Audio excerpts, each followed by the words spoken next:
Akkam jirtu daawwattoota hordoftoota sagantaa keenyaa kun guyyaa kamisaa kasinii dhiyaatu ONN irraatii qophii gaaddisa dimokiraasiiti. Qophiin keenya har'aa kan inni mata duree irratti xiyyeeffatu waa'ee siyaasa galaanaa jedha.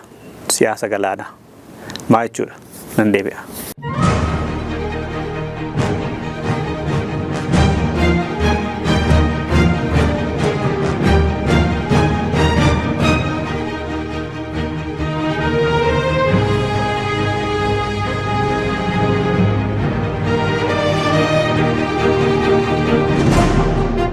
Deebi'ee daawwattoota keenya sagantaa kana kan qophii dhiyeessu Andassuu Duulaati. Hordofaa yaada nuu kennaa jechuudhaan jalqabnaa siyaasa galaanaa jenneetu jalqabna qophii keenya har'aa irratti.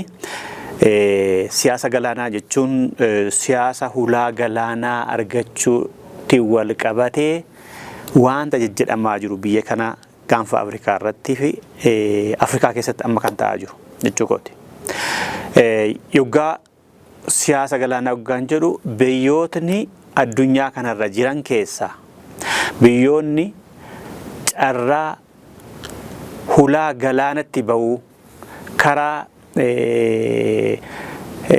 bishaanitti yookaan laga guddaatti kan addunyaa irratti karaa ittiin doonii shaqaxa isaaniitti galfatanii fi gurguratan kallacha qaban yookaan immoo karaa yookaan hulaa garba guddaatti ba'uu kan qabanii fi kan hin qabne adda bahaniitu beekamaniiru. Addunyaa kanarra biyyoonni 44 kallattiidhaan galaanatti yookaan garbatti ba'uudhaaf karaa hin qabani. Kan mataa isaanii jechuudha. Kan mataa isaanii galaana yookaan garba kan irratti doonii buufata doonii qabaatanii kan biyya keessaa gabaa alatti gurguratan kan alaas immoo achi as galfatan hin qabani. Biyyoonni 44 akka addunyaatti keessaa immoo biyyoonni 16 Afrikaa keessa jiru. Biyyoonni 16 Afrikaa keessa jiran kana keessaa tokko Itoophiyaadha. Amma jechuudha. Dur impaayera Itoophiyaa hulaa galaanaa qabdi turte. Keessattuu waggaa 44 oliif wayita Eertiraan Itoophiyaa waliin turte hulaa galaanaa Baatsee yookaan Mitsuwaa fi Ka'asabii qabdi turte. 1952 kaasee gaafa caffeen Eertiraa murtee Haayile Sillaasee fi deeggarsa Ingilizii fi Ameerikaan gola nagaa eegdota mootummoota gamtoomanii keessatti godhaniin Eertiraan humnaan gara Itoophiyaatti dabalamtee kaasee hulaa galaanaa qabdi turte Itoophiyaan.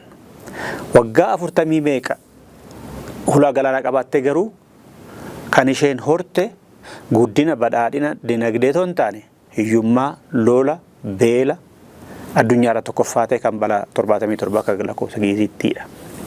Mangistuun biyya misoomsuu hin dandeenye qawwee bitee ittiin uummata wal ficcisiise namoota meeqa fixe. Hulaa galaanaa waan qabaatteef hin sooromne hin guddanne jechuudha. Hiyyummaadha isheen argatte. Hiyyummaa Itoophiyaa irra jiruuf hulaa galaanaan waan dhibeef hiyyoomne guddachuu dadhabne jedhamee baay'ee dubbatama. Biyya kana keessatti hulaa galaanaan akka murteessaa ta'etti. Addunyaa keessaa warri hulaa galaanaa hin qabne dinagdeedhaan tokkoffaa ta'an kan akka Switzerland fa'aa jiru. Awurooppaa keessaa biyyi Switzerland jedhamtu xinnoo tokko gaaraan kan marfamtee jirtu. Cabbiin waggaa guutuu kan irraa addan baane biyya qorraa. Garuu dhimma addunyaa kan hin qabne waraana addunyaa keessa, siyaasa addunyaa keessa, loogii addunyaa keessa waraana guddaa kan biyya ishee eegullee kan hin qabne poolisootumaa fi waraana muraasa qofa kan qabdu. Garuu dinagdeedhaan tokkoffaa kan taate isheen hulaa galaanaa hin qabdu. Jarmanii, Ixaalii, Faransaay fa'iin marfamteetu Awustiriyaa fa'iin. Kanaaf biyyoonni guddina kan dhorku murteessaa inni guddichi galaana qabaachuu miti. Hulaa galaanaa yookaan galaana irratti balbala isaan baasu karaa qabaachuu miti yookaan galaana yookaan garba mataa isaanii qabaachuu fi qabaachuu dhiisuu miti. Sammuu siyaasa tasgabbaa dhuumsuu danda'u, sammuu uummataaf lammiilee gaaffii fi eenyummaa siyaasa dimokiraasii kan isaan qaban wal simachiisee biyya bulchuu kan danda'u yoo jiraate abbaa irrummaan yoo dhibe hulaan galaanaa waan hin qabaanneef hin guddatan jechuun hin danda'amu. Awurooppaa keessaa kan akka Switzerland fa addunyaa irra tokkoffaa dinagdeedhaan jireenya bashannanni jiraachuudhaan lammiileen isaanii akka garaa isaaniitti jiraachuudhaan kaffaltiidhaan guddaa maallaqni Swiss franc jedhama. Yuuroodhaan hin caala, doolaaraan hin caala gabaa addunyaa irratti biyya kanatti jijjiirtan illee. Afaan sabaaf sablammoota afuriitti dubbatama. Biyya federaalawaadha. Naannoo afaan Jarmanii dubbatamu bulchiinsa mataa isaa qaba. Naannoo afaan Faransaayii dubbatamu bulchiinsa mataa isaa qaba. Naannoo afaan Ixaaliitti dubbatamu bulchiinsa mataa isaa qaba. Naannoo afaan biyya sanaatti dubbatamu bulchiinsa mataa isaanii qabu. Dirqama afaan Faransaayii qofa dubbatama. Dirqama afaan Ingilizii qofa, afaan Jarmanii qofa dubbatama. Dirqama afaan Ixaalii qofa dubbatama hin jenne. Naannoo isaatti dooktoriinis manni murtiis hundinuu hoteela dabalatee dukaana dabalatee tajaajilli kan kennamu afaan naannoo sanaani. Federaala keessattis caffee paarlaamaa keessattis walqixxummaadhaan jira. Abbaan kaayyoo dhugaa qabaatee uummata amansiisuu danda'etu filatama. Achi keessatti immoo afaan hundinuu afaan arfanuun hojjeta. Biyyittiin lola addunyaa eenyuu garee qabattee biyya eenyuuf iyyuu loogiin gootu. Waraana ishee bobbaaftee hin beektu. Kanaaf siyaasa sabatiinsa qabu imaammata dinagdee, imaammata sarviisii, imaammata faayinaansii, imaammata siyaasaa wal danda'u biyya dimokiraatawaa taate waan qabaataniif isa duratti wal waraanaa wal fixan keessaa baatee addunyaa irra tokkoffaa taate biyyoonni warra baay'irreeyyuu warra akka Afrikaa kanaa horii isaanii guuranii qanii hatanii isa World Baankii fi IMF liqeessuu fi hatanii geessanii achi keessa kaawwatu. Isaatiin jiraatti. Baankii ishee addunyaa irra tajaajilli faayinaansii isheen kennitu beekamaadha. Kana dubbiin hulaa galaanaa qabaachuu dhiisuu miti. Hulaan kana jedhu hulaan galaanaa qoodan qabu jechuu miti. Shoora qaba. Hulaa galaanaa kan mataa kee kan tolatti fayyadamtu yoo qabaatte. Kan gabaa addunyaatti ergattu karaadhuma kaffaluu yoo ta'e malee fi achirratti buusuu fi fe'uu irratti yoo ta'e malee waan ati sharafa wanni kiraa fudhattee bileena hedduu kiraa biyya biraaf kaffaltu hin jiru tokko galaa kee qabaatte. Gahee qaba. Garuu isa murteessaa isa tokkoffaa miti. Otoo tokkoffaadha ta'ee bara Eertiraan Itoophiyaa faana turte waggaa 40 maal ta'e sana Itoophiyaan hundi guddatti ture jechuu barbaadeen. Imaammata rakkoodha.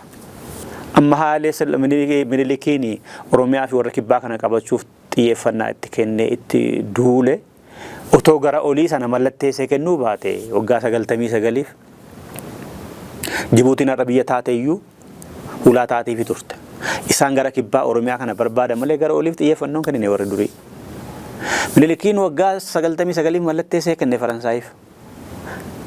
Booda immoo gaafa barrisuun dhumuu dargiitu deebisuu qaba ture. Dargiin dantaan qabu dhiise gaafachuuyyuu dhiise. Isheen achumaan biyya taate Faransaay biyya taasifte malee deeffachuu danda'a ture dargiin waggaa barri 99 dhumu sun. Minilikiin yoggaa Eertiraa kutee kennu mallatteessu otoo galaana sanaa barbaachisaadha jedhee yaadee jiraate Eertiraan iyyuu gaaffii amma kaaftee walabummaadhaaf haala mijeessee fi sanan kaaftu uumuu ture. Dubbiin bilchina dhabuu mootummootaa sirnoota dabaree dhufaa turaniiti. Hacuucuu, bituu, ajjeesuu, ana qofa beeka jechuu sirna wal danda'u otoo hin taane sirna wal ajjeesee, wal farrajee, wal qooftessee, wal ari'ee bosonatti wal galchee hamma gaafa baduutti dabaree isaanii tokko ana qofatu biyya dheega jedhuuti. Afrikaa keessa biyyootumti 16 hulaa galaanaa fi garbaa kan hin qabne kan biyya kana caalan baay'ee jiru. Ugaandaa fudhaa, Ugaandaan hin qabdu. Maalii fi Niijeriin illee hulaa galaanaan qaban garuu nyaatan baay'ee of danda'u. Haga tokko Itoophiyaa caalu. Ruuzii mataa isaanii gabaadha alaan galchatan. Kanaaf amalumadha. Amala sirna biyya sanaati. Sudaan kibbaa hulaa galaanaan qabdu. Boba'aadhaan beekamtu garuu wal nyaatti. gurgurachuu dandeenya qabeenya ishee. Amajjii tokko 2024 muummichi ministeera Itoophiyaa Abiy Ahmed fi yeroo sana pirezidantii Somaaliilaand kan ta'an Musee Bihi walii mallatteessan wal hubannoo isaan walii mallatteessan waggaa tokko keessatti Itoophiyaan hulaa galaanaa kiraa waggaa 50tiif kan irratti waraana ishee qubachiiftee hulaa galaanaa fi naannoo sanaa nageenya isaa eegdu achumaanis ittiin shaqaxa ishee biyya alaatii biyya keessatti galfattu biyya keessaa immoo alatti ergitee gurgurattu wal hubannoo tokko malee mallatteessani. Kan ji'a tokkotti hojiirra oola jedhamee waggaattiyyuu hojiirra toon ooliin waliigalteen kan biraan Itoophiyaan Sumaalee faana mallatteessite. Gaafa muddee 11/2024 waliigaltee Ankaaraa jedhamee beekama Turkii keessatti. Wal hubannoon Somaaliilaand fi Itoophiyaa jidduutti ka'ee muddama dippiloomaasii ji'a 11f Itoophiyaa fi Somaalee jidduutti dhuumee ture. Somaaleen kan waraanni Itoophiyaa fi mootummaan Itoophiyaa keessattuu addatti 2006 kaasee godhanii fi nagaa eegsisuu keessatti kan waraanni Itoophiyaa achi keessatti kaffalee dagattee weerartuudha amma jechuu geessee waan mootummoonni wal godhaniin duula walirratti bananii warra Itoophiyaadhaan injaalatan jedhaman Ijiptii, Eritiriyaa faana michoomanii hanga waraana walii leenjisuu fi meeshaa waraanaa gurguddaa Ijiptiin gargaarsaan Ameerikaa irraa argattu fiddee Sumaalee keessa galchuutti gahame. Waraana Eritiriyaa waraana Sumaalee leenjisu Turkii fi Ijiptiidha amma Eritiriyaa fa'i. Egaa dhuguma juba Somaaliilaandiin biyya walabummaa ishee barbaaddu walabummaa ishee beekamtii argachuudhaaf biyya jalqaba ishee fi kennu tokko argatte saabooda warri kaaniyyuutti dhiyaataa deemu. Kanaaf isheen duula dippiloomaasii gochuun ishee sirriidhumadha. Mootummaan Itoophiyaas dippiloomaamata alaasaa karaa isa duraanii hulaa galaanaa kaasuun orkaadha jedhamaa ture bara wayyaanee. Mootummaan amma jiru garuu hulaa galaanaa argachuu qabna jedhee kaasuun isaa badii hin qabu. Somaaliilaandii faanas walii galtee gochuu isaa warri akka badiitti ilaalan jiru ani akka badiitti ilaalu dhuunfaa kootiin. Wal hubannoo gochuun sun Somaaliilaandii faana ani akka dhuunfaatti walii galtee Somaaliilaandii faana dhuumuuf yaalamuun sun ani akka badiitti ilaalu.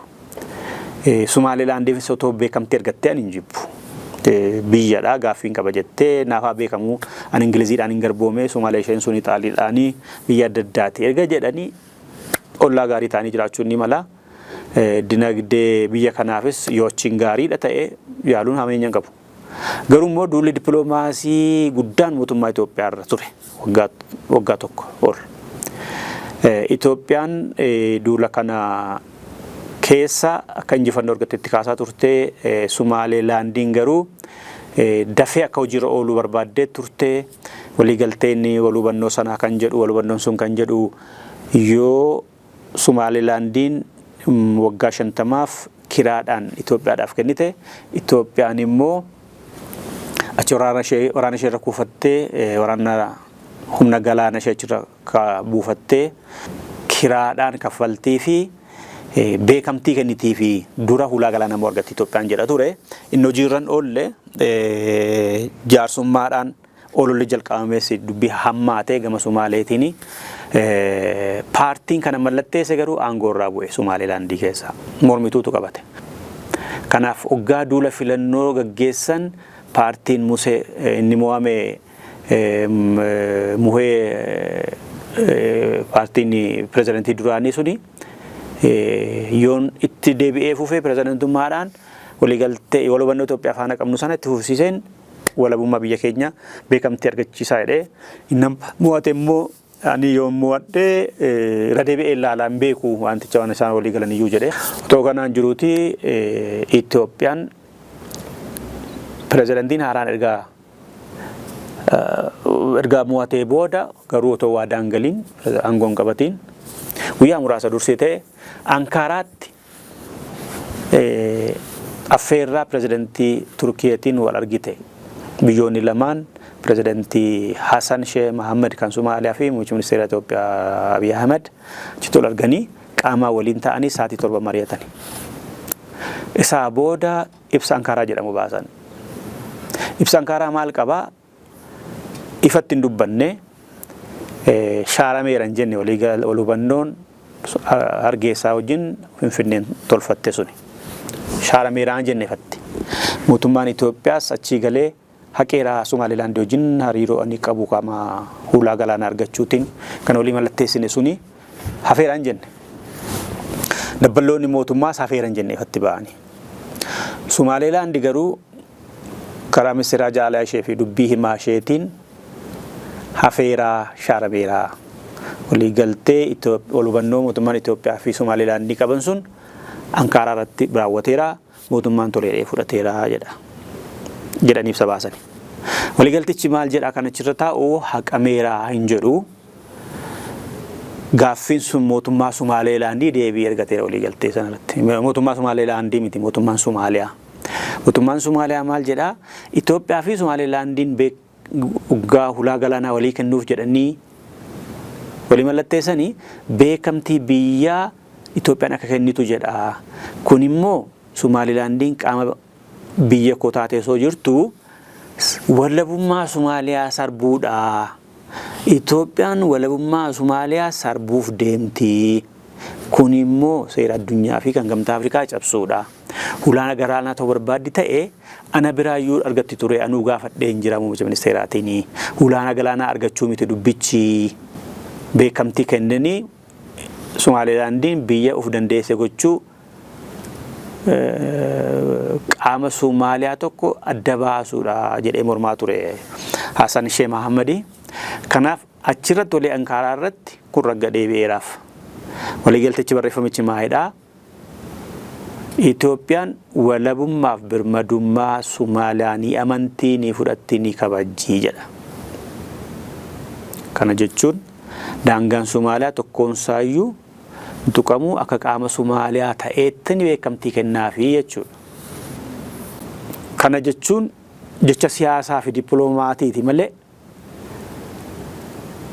Hargeysaan yookaan Somaalilaandiin faana kan godhame sun haqamee fakkaata ifatti hin dubbatamiin malee yookaan beekamtiin kennuu jechuu fakkaata beekamtii hin kennuu jechuu fakkaata har'aaf jechuudha.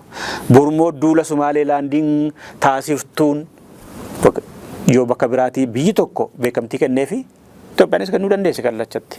Har'aaf garuu walabummaa birmadummaa Somaaliyaan kabajaa beekamtiin kennaafi jechuun ittiin bu'uu jechuudha. Wanta sana yaaliin yaalame suni ammaaf kan hafe fakkaata bakka jirutti. Bormoo siyaasaadha. Kun hojii dippiloomaatiiti. Hojii dippiloomaasiiti.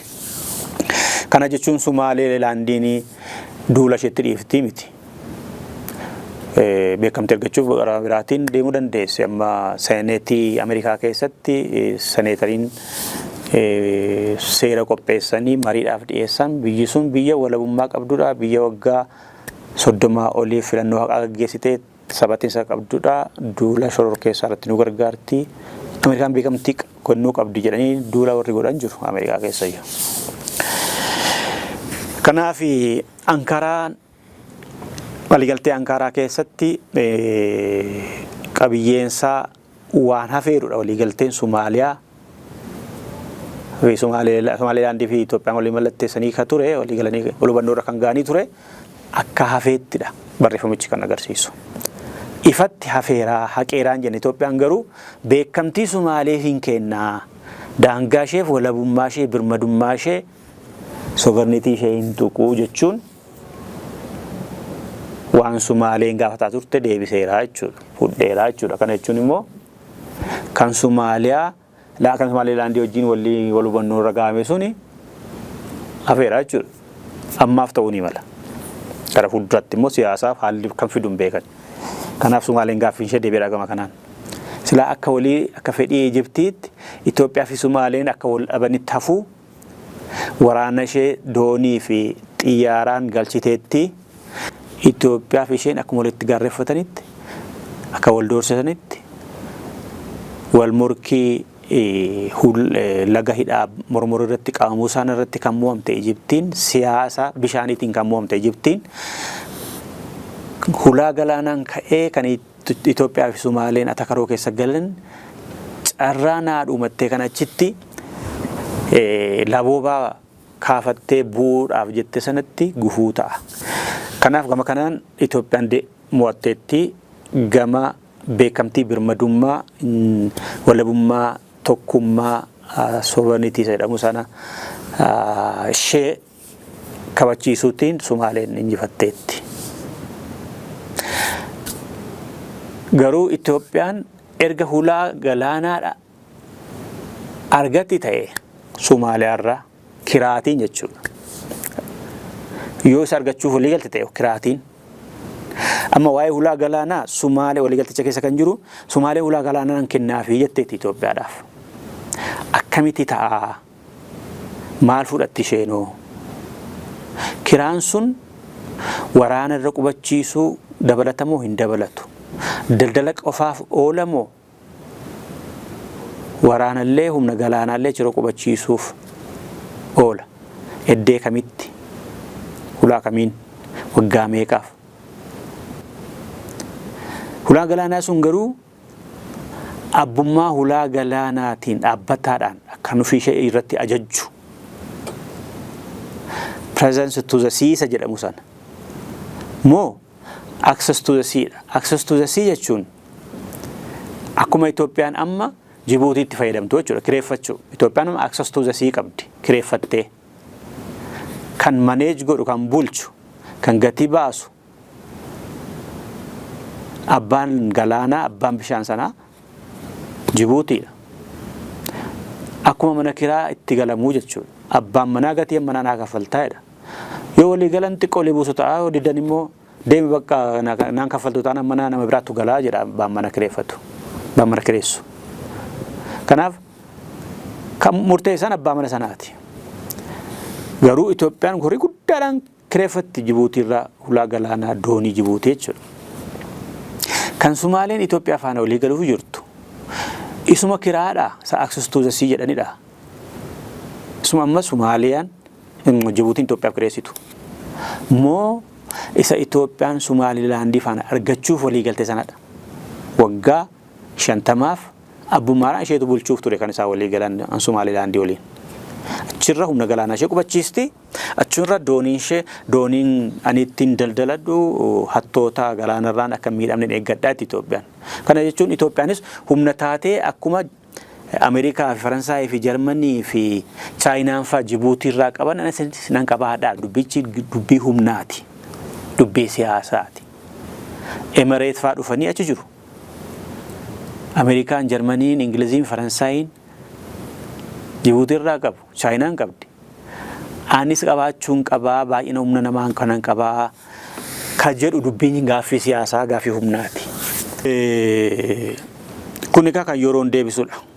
Kanas ta'e sana kan Sumaalilaandii wajjin walii godhan walii hubannoo ragaame sana warri mootummaa kanan jaalanne warri wallaalaa dippiloomaa wallaalummaa mootummaarraa maddee birmadummaa biyyaa sarbee nama muuxannoo hin qabnetu biyya bulchaa jira jedhanii Sumaalilaandii faana tuttuqaa qabaachuun sirrii miti jedhanii warri mormaa bahan jiru turaniiru. Alaaf keessaa. Dabballoonni fi deeggartoonni mootummaa immoo hayyummaa beekumsa qabaachuu fageessee yaaduu biyyaaf yaaduu dhaloota dhufuuf yaaduu mootummaan amma aangoorra jiru akka ta'eetti warri falmanii fi turaniiru. Falmaa turaniiru hayyoonni deebisanii.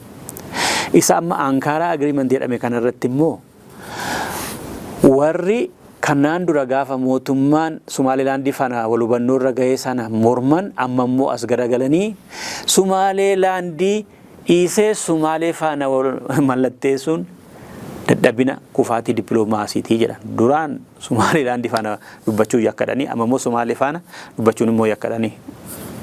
Kuni waan mootummaan godhu balaaleffachuu warra hojii godhate fakkaata. Warri immoo xiinxalan erga isa kana mallatteessita ta'ee maaliif Somaaliilaandii dura deemtee durumayyuu Somaaliyaan osoo hin owwanne, durumayyuu Jibuutiin osoo hin owwanne, durumayyuu Keeniyaan osoo hin owwanne warri jedhanii ilaalanis jiru. Kanaaf walii galtee amma duraan kaaseera. Birmadummaa Somaalee kabajuu beekamtii kennuu irratti gaaffiin Somaaliyaan injifannoo argatteetti. Inni duraa sirriidhaanii kan falman, isa ammaa kunis sirriidha jedhanii kan falman jiru. Isa duraas sirrii mitanii kan morman, isa ammaa sirrii mitanii kan morman jiru. Ankaaraan immoo maal qabataa yoo maal ta'e maal ta'a akka jedhu kun immoo yaada kootii kanan dhiyeessa jechuudha. Kanaaf waliigaltee Ankaaraa kana eenyutu balaaleffatee waliigaltee ol hubannoo kan Somaaliilaandii sana eenyu balaaleffatee kan jedhu immoo yoo ilaale waliigaltee Somaaliilaandii wajjin ol hubannoo godhame sana addunyuma balaaleffate kan mootummaa Itoophiyaa fi dabballoota mootummaa Itoophiyaa fi miidiyaa Itoophiyaa irraa kan hafee fi warra hulaa galaan argachuu qabu jedhanii loogummaa irraa bilisa ta'anii namoota jeenuunii ta'anii yaadanii dhala namni morme baay'eedha. Ameerikaan mormiteetti, Gamtaan Afrikaa mormeera, Igaadiin mormeera, biyyoonni akka Ameerikaa, Gamtaan Awurooppaa, Ingilizii, Faransaay, Jarmanii hunduu mormaniiru. Chaayinaa mataa ishee dabalatee. Hunduu garuu sababa mataa isaa qaba. Fakkeenyaaf amma Chaayinaan kan mormitee fi biyyi xinnoo tokko ollaa ishee jirti, Taayiwaan jedhamti. Taayiwaaniin Ingiliziidhaan kolonaayizdii taate. Gara booda kana Chaayinaan kutaa bulchiinsa isheetti ilaalti. Isheen garuu ani biyya walabadhaa itti akka Somaaliilaandii kana. Yoo Somaaliilaandiin Somaaliirraa walaba taatee biyya mataa ishee dandeessu qabaatte akkuma waggaa 32 walaba taatee jirtu kana maallaqa mataa ishee qabdii, alaabaa mataa ishee qabdii, daangaa mataa ishee qabdii, waraana mataa ishee qabdii, raayyaa ittisa biyyaa, poolisii, paarlaamaa mataa ishee qabdii, qaama raawwachiistuu, qaama hiiktuu, qaama wanni godhu. Konsilootni adda addaa biyya ishee keessa jiru isheen illee ni qabdi biyya biraati. Xiyyaara mataa ishee qabdi. Maallaqa qabdaan. Kanaaf isheen yoo beekamtii argatte addunyaarraa Taayiwaanis beekamtii argatti jettee waan sodaatteef balaaleffatti Chaayinaan. Gamtaan Afrikaa immoo balaaleffattuu fi beekamtii kennuu fi diduu kan Somaaliilaandii.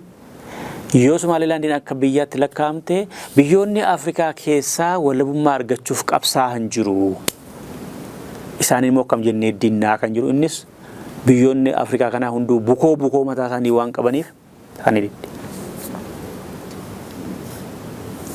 Morookoo fa'aa keessa, Naajeeriyaa fa'aa keessa waan akkasii hedduutu jira. Kanaaf jedhaniitu. Ameerikaan immoo natu maqaa wanni addunyaa eegamiitii jetteetu malee Ameerikaan jibban qabdu. Ameerikaan to Somaaliilaandiin inni taate. Ingilizii keessatti Somaaliilaandiin akka biyya taatu warri deeggaran amma aangoo irra jiru warri Labour Party jedhan aangoo qabatanii jiran warri deeggaran jiru Somaaliilaandiin nutu kolonaayizdii godhee ture biyya walaba ta'uu qabdi jedhanii warri dhiiban jiru. Kanaaf waliigaltee wal hubannoo Somaaliilaandii faana godhame biyyoonni baay'een mormaniiru. Warri mirga isaanii falmatanii fi biyya boru taana jedhanii yaadanii fi warri sammuu madaalawaadhaan gaaffiin isaanii gaaffii sirriidha jedhanii Somaaliilaandii deeggaran waliigaltee mootummaan godhe deeggaraniiru. Mootummaan Itoophiyaa fi dabballoonni isaa fi taphaa himaalee isaarra akka jirutti deeggaraniiru.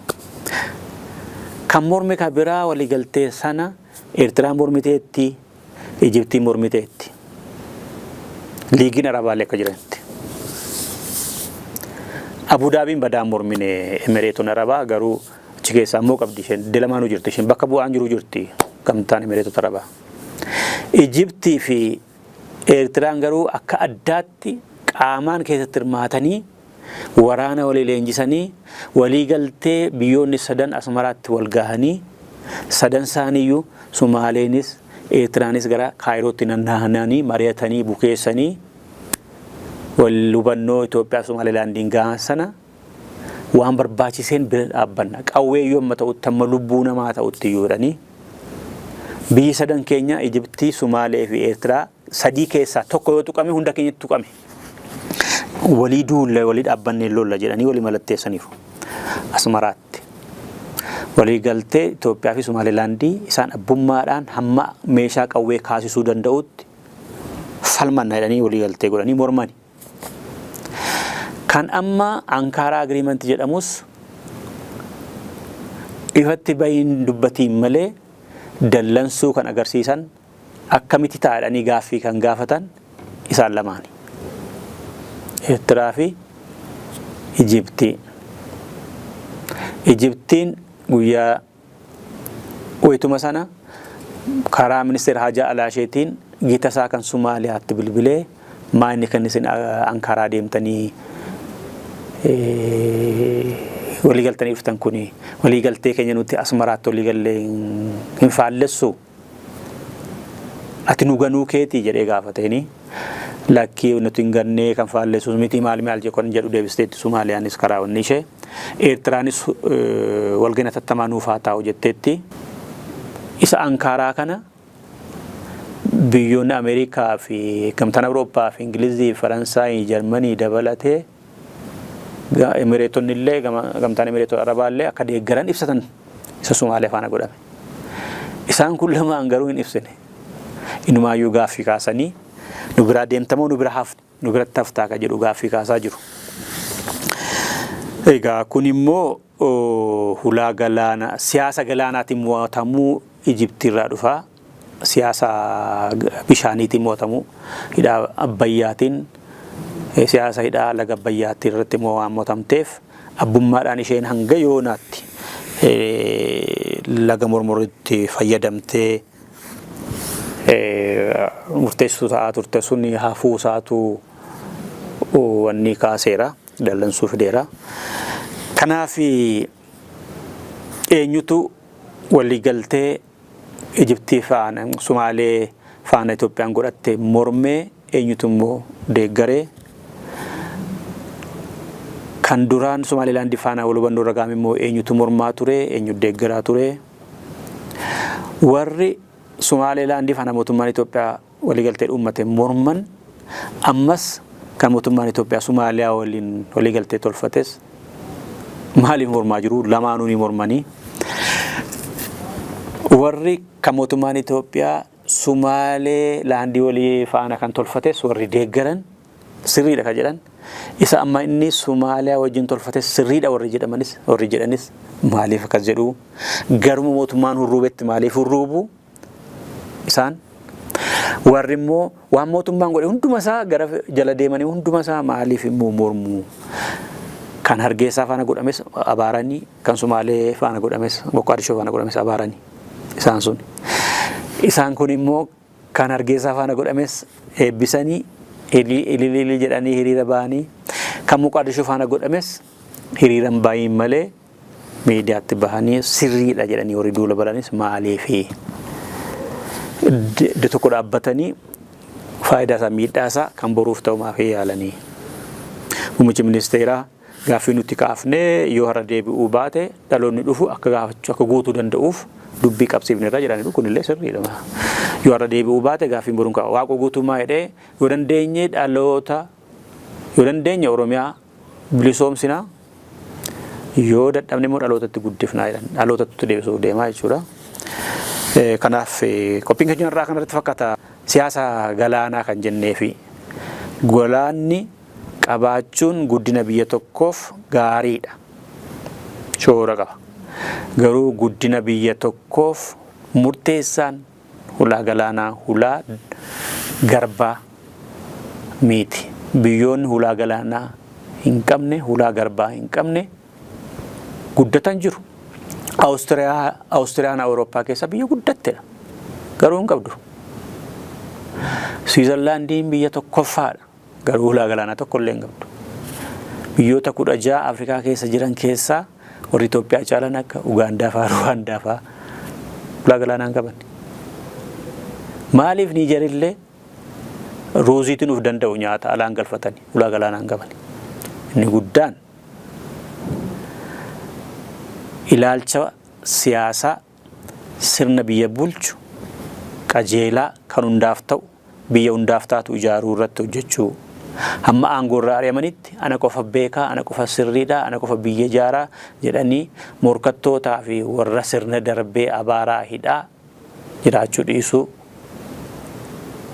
Dabballoota nama abaaran qabeenya saaman caasaa mootummaa jedhamanii dabareedhaan biyya duguuganii nama ukkaamsanii nama hiisanii nama jeesanii ofii mo'atanii mootummaa jibbisiisan dhabamsiisanii siyaasa hunda dirree siyaasaa hundumaaf tolu walfalmii siyaasaa dimokiraatawaa ta'ee dirree mijeessuu hunduu yaadaan akka wal dorgomu gochuu mootummaan tajaajila inni kennu morkataafis hundaafiyyuu dirqama mirga eeguu mirga nagaa nageenya isaanii eeguu tajaajila kennuu nageenya biyyaa daangaa biyyaa eeguu kun sadan hojii isaati. Kun jiraate hulaa galaanaa yoo dhabamillee guddachuu ni danda'ama. Hulaa galaanaa isa ofii irratti abbooman argachuuf immoo bilchina siyaasaa waliin yoo walii galameen hojjetamee argamuu ni mala. Jibuutiin takka tajuuraa fudhaa ofii keessan hoogganadhaa jetti labsiti. Labsee kaatee guyyaa lama booda immoo lakki ani manaajimentii isaa bulchiinsa isaan jenne kiraa isaan siniin jedhe jetti. Kanaaf hargeessaa tuquun akka isheen akkas jettullee taasiseera. Garuu immoo wal ta'anii kana caalaa dhufuu ni mala, hunduu kennuu ni mala kan jedhudha. Daawwattoota keenya qophii keenya irraa kanatti xiyyeeffadhee kanan dhiyeesse kanuma fakkaata ture waan waliin turtaniif guddaa galatooma nagaatti kanan siniin jedhu Dassoo Dulaati.